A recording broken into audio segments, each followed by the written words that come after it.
There's a pool in my car. I mean,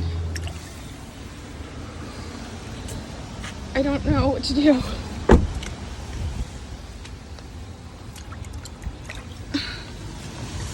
I'm sorry this happened to you. This is terrible.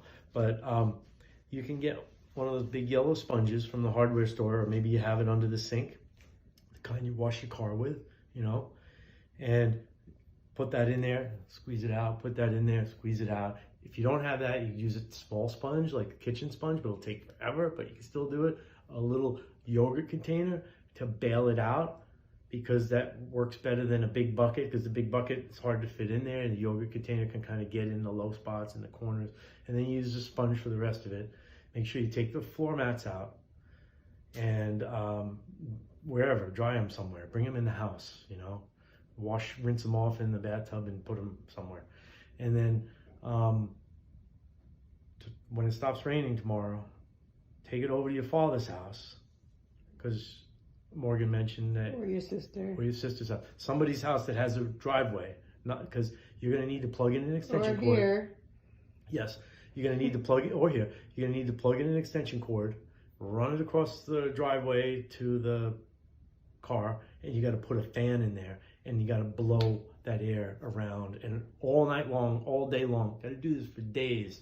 And I don't know how you're going to do that if you have to go to work with the car. I'm not really sure how you're going to do that. But if you can blow that around and get that air circulating, and if it's going to be dry all next week, starting Sunday, maybe even starting Saturday afternoon when the sun finally comes out, crack your windows a little bit and let that fan just dry everything.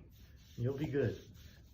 I was telling Morgan this, the water, to mess up your electrical, most cars, 99.9% of the cars, anything electric is in that center console where your shifter is, and on the door handle where the little buttons are to raise the windows up and down.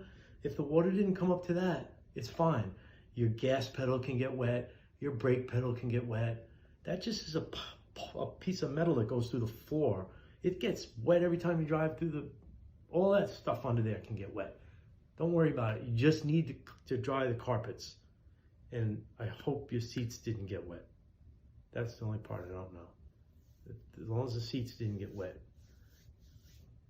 The other thing you could do is take it to a car wash, and they have those carpet shampoos that will suck the water out, and they'll just suck as much out of that as possible. You can do that with a shop vac. You might just go to Home Depot and buy a shop vac, you know, and just suck up the water with that.